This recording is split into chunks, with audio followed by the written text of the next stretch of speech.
नमस्कार दोस्तों, Narayan education YouTube channel में आप सभी का स्वागत है। तो सबसे पहले तो दोस्तों आप नारायण एजुकेशन यूट्यूब चैनल के साथ जुड़ सकते हैं, चैनल को सब्सक्राइब कर सकते हैं, शेयर भी कर सकते हैं। इस वीडियो में दोस्तों हम बात करेंगे फर्स्ट ग्रेड और सेकंड ग्रेड की। तो सबसे पहले तो ये काफ़ी दिन हो चुके थे इसको लेकर। यहाँ पर देखो पदोन्नति 10,530 फर्स्ट ग्रेड यानी लेक्चरर का काउंसलिंग कैलेंडर घोषित। भूतपूर्व सैनिकों को भी मिलेगी वरीयता, अंतिम वरीयता सूची में होगा बदलाव। शिक्षा विभाग से न्यूज़ है। शिक्षा विभाग में वर्ष 2021-22 और 22-23 की डीपीसी में पदोन्नति हुई 10,530 लेक्चरर के पदस्थापन के लिए संशोधित ऑनलाइन काउंसलिंग का कैलेंडर जारी कर दिया गया है। राज्य सरकार से हरी झंडी मिलने के बाद शिक्षा विभाग ने इस संबंध में तैयारियां शुरू कर दी है। हालांकि ऑनलाइन काउंसलिंग में भूतपूर्व सैनिकों को भी काउंसलिंग से पोस्टिंग की प्राथमिकता की विशेष श्रेणी में शामिल किया जाएगा, जिसके लिए अंतिम वरीयता सूची में बदलाव भी होगा। दरअसल पूर्व में जारी वरीयता सूची में शिक्षा विभाग ने भूतपूर्व सैनिकों को विशेष श्रेणी में शामिल नहीं किया था। पूर्व के आदेश का हवाला देते हुए भूतपूर्व सैनिकों की ओर से शिक्षा मंत्री और माध्यमिक शिक्षा निदेशक से विशेष श्रेणी में शामिल करने की अपील पर राज्य सरकार ने अभी ने विशेष वर्ग में शामिल करने का निर्णय लिया है। उधर यहाँ पर देखो शिक्षा मंत्री के आदेश पर वह सारी चीजें। पदोन्नति लेक्चरर पिछले 2 महीने से पदस्थापन का इंतजार कर रहे हैं। शिक्षा विभाग में पिछले साल 20 नवंबर को सेकेंड ग्रेड से फर्स्ट ग्रेड पदों पर डीपीसी की गई थी। पिछले महीने आदेश जारी कर इन पदोन्नति व्याख्याताओं को यथावत ही कार्यभार ग्रहण करवा दिया गया था, लेकिन भूतपूर्व सैनिकों का मामला अटकने के कारण अभी तक नई स्कूलों में पदस्थापन की प्रक्रिया पूरी नहीं हो पाई। 6 से चयनित लेक्चर कर सकेंगे स्कूलों का चयन।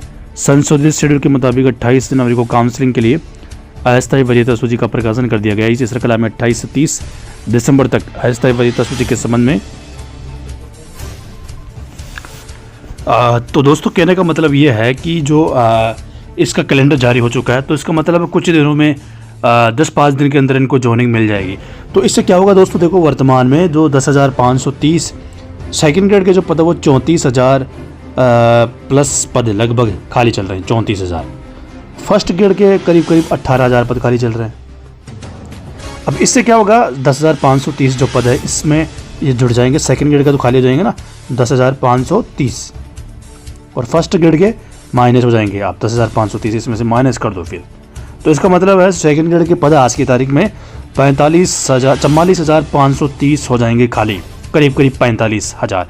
फर्स्ट ग्रेड के 10,000 आप कम कर दो तो करीब 8,000 पद बचते हैं। तो कहने का दोस्तों मतलब ये है 10-5 दिन के अंदर अंदर राजस्थान के शिक्षा विभाग में सेकंड ग्रेड के तो 45,000 पद हो जाएंगे खाली, और फर्स्ट ग्रेड के रह जाएंगे 8,000। तो सेकंड ग्रेड की बम्पर पदों की बढ़ोतरी संभव है बजट में। इसके अलावा जो शिक्षा मंत्री के आदेश पर डीपीसी विभाग का कैलेंडर जारी हुआ है, और फर्स्ट ग्रेड के 8,000 पद है, लेकिन इसमें जो वाइस प्रिंसिपल में डीपीसी होनी है फर्स्ट ग्रेड से प्रिंसिपल, तो वो भी तो होगी फर्स्ट ग्रेड के, तो उसके बाद फर्स्ट ग्रेड के पद और बढ़ जाएंगे, और 18,000 नए पद भी सर्जित होंगे अलग से स्कूलों में, तो वो अलग चीज़ है। लेकिन 8,000 पद फिर भी है फर्स्ट ग्रेड के। सेकंड ग्रेड के तो बम्पर पद खाली है। तो सेकंड ग्रेड के दोस्तों 2,129 पदों पर मात्र विज्ञप्ति जारी हुई है। पदों में बढ़ोतरी होनी चाहिए। इसी को लेकर यहाँ पर देखो बेरोजगारों ने भर्तियों को लेकर युवाओं के सुझाव। स्कूल व्याख्याता और वरिष्ठ अध्यापक के पद बढ़ाए सरकार बजट में, तो ये प्रमुख मांग बेरोजगार ने रखी है, सरकार को भेजी। शिक्षा मंत्री से मुलाकात भी की है इसको लेकर कि सेकंड ग्रेड के पदों में बम्पर बढ़ोतरी हो। 45,000 पद खाली चल रहे हैं, तो 2,129 पद उससे क्या होता है, ठीक है, तो बम्पर पद होनी चाहिए। तो सेकंड ग्रेड के कम से कम 9 से 10,000 पदों पर होनी चाहिए भर्ती। 10,530 नए पद सेकंड ग्रेड के खाली हो गए हैं।